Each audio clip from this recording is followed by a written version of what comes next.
The night air in Vicksburg, Mississippi, was thick with heat and silence. The fields lay still, the cicadas quiet, as though the land itself was holding its breath. Inside the slave quarters, lanterns flickered against rough wooden walls, casting long, restless shadows. Somewhere, a man sharpened a blade against stone, the sound faint but deliberate, like the ticking of a clock counting down to midnight. By dawn, 7 white overseers would lie dead, their blood soaking the dirt they once forced others to till. The cries of the dying would carry into the swamp, and the plantation that had stood for decades would fall silent, cursed by what happened that night. This is not just a story of violence. It is a story of Samuel Carter, the man who turned a single night into an execution ground and made midnight his weapon. Like and subscribe for more forgotten dark history, and tell me in the comments, where in the world are you watching this from? Asterisk, Mississippi, 1876. 11 years had passed since the guns of the Civil War fell silent, but for many who live in the fields of Vicksburg, freedom had been little more than a word on a piece of paper. Reconstruction was collapsing under the weight of fear and violence. Federal troops had been withdrawn from most towns, and white militias stalked the countryside, determined to return life to the way it had been before emancipation. On the outskirts of Vicksburg stood the Fairchild Plantation, its fields stretching in every direction like an ocean of cotton and cane. To the outside world, the plantation seemed quiet, almost prosperous. But inside its slave quarters, beneath the thin planks of pine that passed for walls, life was ruled by hunger, exhaustion, and the constant threat of the whip. Those who lived here rose before dawn, worked until the moon rose again, and carried scars that told stories no one dared to speak aloud. Overseers were the law of the land, their word final, their punishments public. A misquote could mean a lashing. Talking back could mean worse. The air was heavy with more than just heat. Resentment hung over the quarters like smoke, and every sound, the creak of a door, the distant neigh of a horse, seemed to remind the enslaved of how little control they held over their own lives. But in the summer of 1876, something shifted. The lashings grew harsher, rations thinner, and somewhere in the darkness, a plan began to take shape, a plan that would turn this quiet Mississippi plantation into a place of blood and reckoning. Asterisk, his name was Samuel Carter. By the summer of 1876, Samuel was in his early 30s, tall, broad-shouldered, and quiet. The kind of man whose presence carried weight even when he said nothing. His skin was dark and sun-baked, his hands rough and scarred from decades of work in the fields. There was a heaviness in his eyes, a quiet watchfulness that came from years of seeing too much. Samuel had been born on the Fairchild Plantation. He had never known another home, another master, another life. His earliest memory was of standing barefoot in the red clay soil, clutching his mother's skirt as the overseers shouted orders. By the time he was 12, he was strong enough to work the plow. By 18, he had married a young woman named Lisa from a neighboring plantation. But that happiness had been short-lived. When Lisa was sold south after a poor harvest, Samuel had stood by helplessly as she was led away in chains. He had not seen her since. That wound never closed. In the years that followed, Samuel became something of a guardian within the quarters. He broke up fights, stood between children and the overseer's whip when he could, and was the one others turned to when rations ran thin or tempers ran hot. To the masters, Samuel was useful, too strong to waste, too quiet to fear. To the others, he was a shield, a man who carried the weight of their suffering on his back but rarely spoke of his own pain. At night, Samuel would sit just outside his cabin door, sharpening tools in the dim glow of a lantern. Not just the farm tools he was given, but other things he kept hidden. The steady scrape of metal on stone was his only act of defiance, his only way of reminding himself that he still had choices. And as the lashings became more frequent and the rations smaller, those sharpened tools began to feel less like tools of survival and more like weapons waiting for the right night.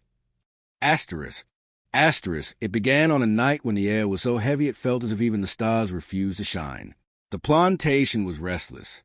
Work quotas had been pushed beyond reason, and a day of relentless sun had left every man, woman, and child staggering by nightfall. Among the younger boys in the quarters was Eli, 12 years old, thin as a switch, but with a stubborn spark Samuel admired. Samuel had been teaching him how to tie strong knots, how to repair tools when the overseers weren't looking. It was his way of giving the boy something that might keep him alive.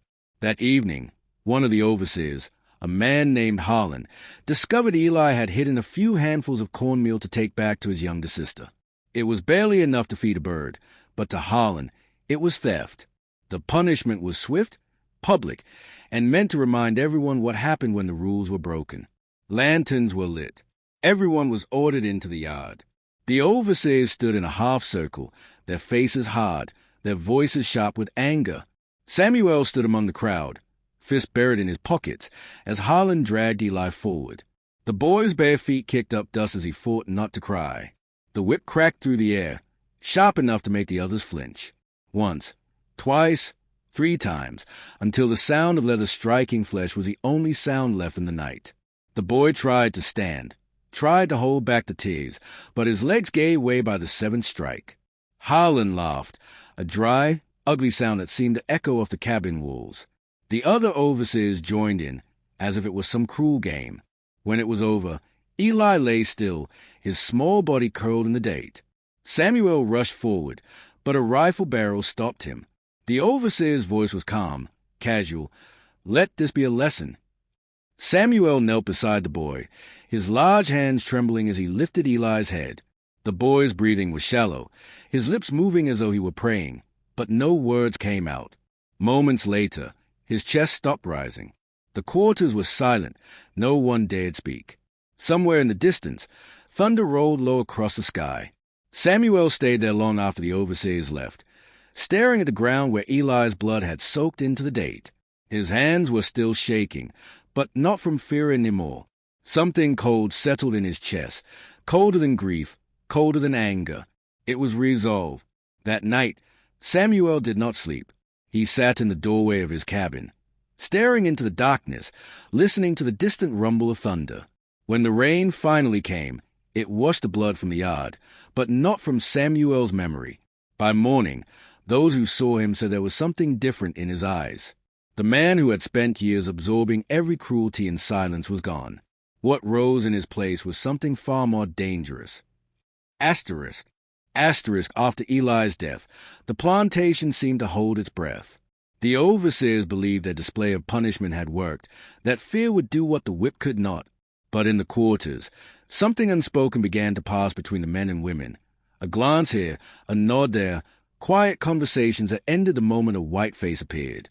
Samuel said nothing for 2 days. He worked the fields as usual, but those who knew him saw the storm gathering behind his silence. At night, he sat alone outside his cabin, sharpening the hatchet that had once been only a tool.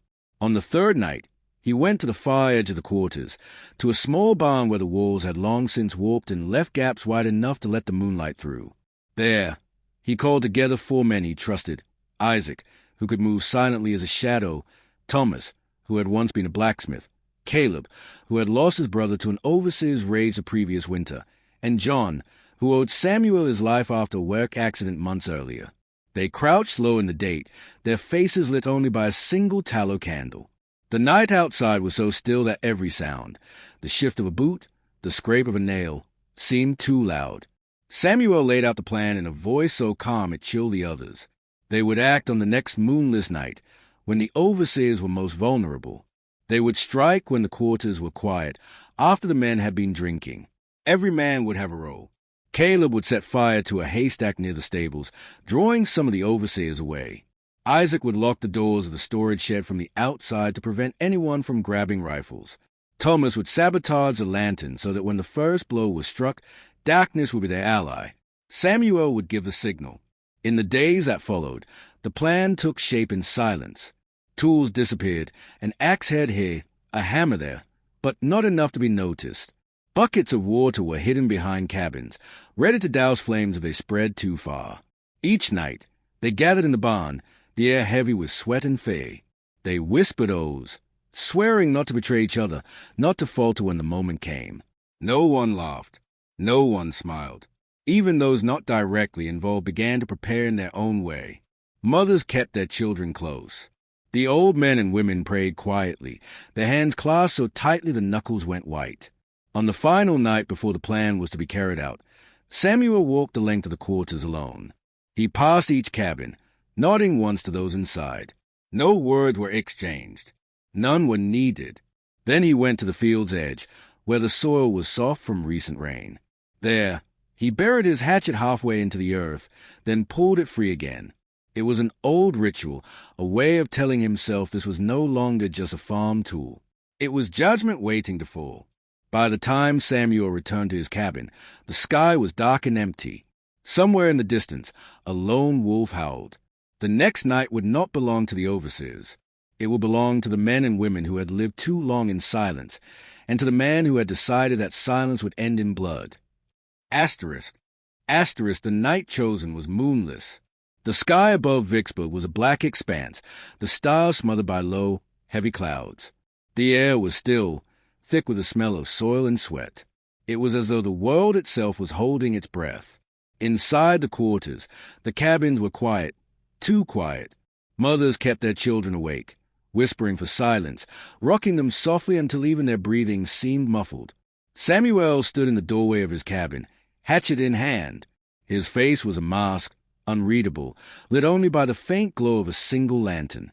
Behind him, Isaac and Caleb waited, tense and silent. The signal came just after midnight. 3 knocks against the barn wall, slow and deliberate. It was Thomas. The lanterns around the main yard had been loosened, their oil drained. When the overseers came, they would be stepping into shadow. The first fire was lit near the stables, a stack of hay bursting into orange flame. The crackle of burning straw broke the night silence like a shout. From the big house came movement, shouts, hurried footsteps. 2 overseers grabbed rifles and ran toward the blaze, cursing. Another 3 stumbled toward the quarters, lanterns swaying in their hands, their boots crunching over gravel. Samuel's grip on the hatchet tightened. The men took their positions. Isaac crouched behind a water barrel, Thomas near the cabin corner, Caleb in the shadows just beyond the path. Samuel stood in the center of the yard, calm and still, as if waiting to receive them. The overseers arrived, their faces lit by their swaying lanterns. They were angry, half-drunk, and suspicious. "What's going on here?" One barked, raising his lantern higher. No one answered. Then, in one swift motion, Samuel brought the hatchet down on the first man's lantern, shattering it. The yard was thrown into near-total darkness, save for the fire burning by the stables, casting a hellish red glow across the field. The second overseer shouted and turned to run, but Isaac struck him from behind with a wooden club. The third drew his pistol. Too late. Caleb was on him, tackling him to the ground as the shot went wild, the sound deafening in the night. Screams followed, first the overseers, then others waking in the big house, shouting for rifles, for torches. The quarters erupted into motion.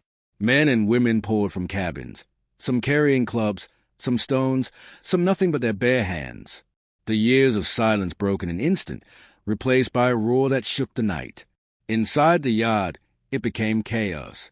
The remaining overseers rushed back from the fire, only to be met by Samuel's men. There was no more speaking, only the thud of blows, the clash of metal, the panicked cries of men who had believed themselves untouchable. One overseer fell against the overturned table in the common cabin, food and crockery scattering across the floor. His blood mixed with spilled broth, soaking into the rough wood. The shadows on the walls seemed to dance as Samuel's hatchet rose and fell. Outside, the fire spread quickly. Flames licked up the stable walls, casting long, leaping shadows that turned the yard into a vision from some Old Testament story. The light made the faces of the attackers look almost unearthly, half-lit, streaked with sweat and soot, eyes blazing with something far beyond anger. One overseer broke free, sprinting across the field toward the main road. Behind him, Caleb grabbed a burning torch and gave chase. For a moment, the 2 figures were just silhouettes against the firelit sky, one fleeing, one pursuing, until Caleb's arm came down and the man fell face first into the date. The gunfire from the big house came too late, too wild. In the confusion, some of the overseers shot their own dogs, their own men. By the time the first light of dawn touched the horizon, the Fairchild plantation was silent.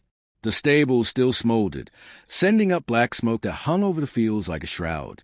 7 men lay dead, Some in the yard, some near the house, one still clutching a broken pistol. Samuel stood in the center of it all, chest rising and falling slowly. His shirt was torn, his hands slick with sweat and blood. He looked neither triumphant nor afraid, only calm.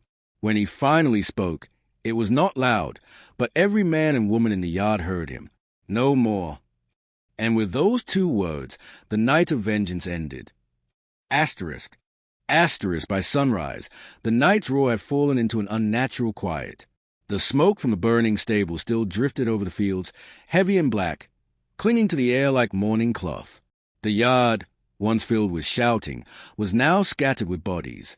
Samuel stood apart from the others, his hatchet buried in the soft earth as though marking a grave. The survivors were silent, breathing hard, some weeping openly, some just staring at the sky, waiting for what came next. They did not have to wait long. By mid-morning, riders came from Vicksburg, armed men, sheriffs, deputies, and neighbors from nearby plantations. They came hard, with dogs and rifles, finding the plantation in ruins. What followed was swift, brutal, and expected. Several of Samuel's allies were captured before they could flee, dragged in chains to the county jail. Isaac was among them, bleeding from a gunshot wound but still defiant, refusing to speak Samuel's name. Samuel himself vanished into the swamps by the Yazoo River. Some said he was helped by freedmen who lived deep in the woods. Others swore he drowned trying to cross. No one ever saw him again. The men who were captured did not live to see another summer. They were hanged before a gathering of planters and townsfolk, a public warning that the old order would not be challenged. But something had changed. The Fairchild plantation never recovered. The big house stood empty by the following year, its windows shattered by storms, its fields overgrown with weeds. Superstitious whispers spread through the county that the ground itself had been cursed by the blood spilled that night. Travelers claimed they could still hear screams on moonless nights, carried on the wind across the fields. Others spoke of seeing a lone figure standing near the burned stables, tall, silent, watching. The former slaves who survived left quietly, many under cover of darkness, walking the plantation road one last time. Some settled in nearby towns, others vanished into the countryside, carrying with them stories that would only be whispered in safe company. For decades, locals would not buy the land, no matter how cheap it became. The Fairchild plantation rotted in place, a scar on Mississippi soil, a silent memorial to a night when judgment came and the old order bled. And somewhere, perhaps deep in the swamps, perhaps only in memory, the name Samuel Carter lived on, a warning, a legend, a prayer. Asterisk by dawn, the screams had faded, the fires had cooled, and the fields lay silent once more. But silence does not always mean peace. What happened to the Fairchild plantation that night was not simply an act of revenge. It was an answer to generations of pain. Was it justice? Or was it simply another tragedy in a land already soaked in blood? The history books would call it an uprising, a crime, an outrage. But to those who lived through it, and to those who never lived to tell the tale, it was something far deeper. It was a night when the powerless took hold of destiny, if only for a few hours. Perhaps that is why the story of Samuel Carter lingers. Not because of the blood spilled, but because of what it meant, that the old order could break, that fear could turn to fire. And tonight, as you watch these forgotten fields from afar, ask yourself, if you had stood there, in the dark, on that sweltering night, what choice would you have made? Like and subscribe for more forgotten dark history, and tell me in the comments, was this night justice, or just another tragedy? Asterisk if you had been Samuel Carter that night, standing in the dark with everything taken from you, would you have raised your hand in defiance, or endured in silence, waiting for justice that might never come? Tell me what you think in the comments below. I read everyone. If this story moved you, please take a moment to like this video, subscribe to the channel, and share it with someone who loves history as much as you do. These are the forgotten chapters we must keep alive, and your support helps them reach the world. I'll see you in the next dark story. Until then, keep looking into the shadows of the past. Asterisk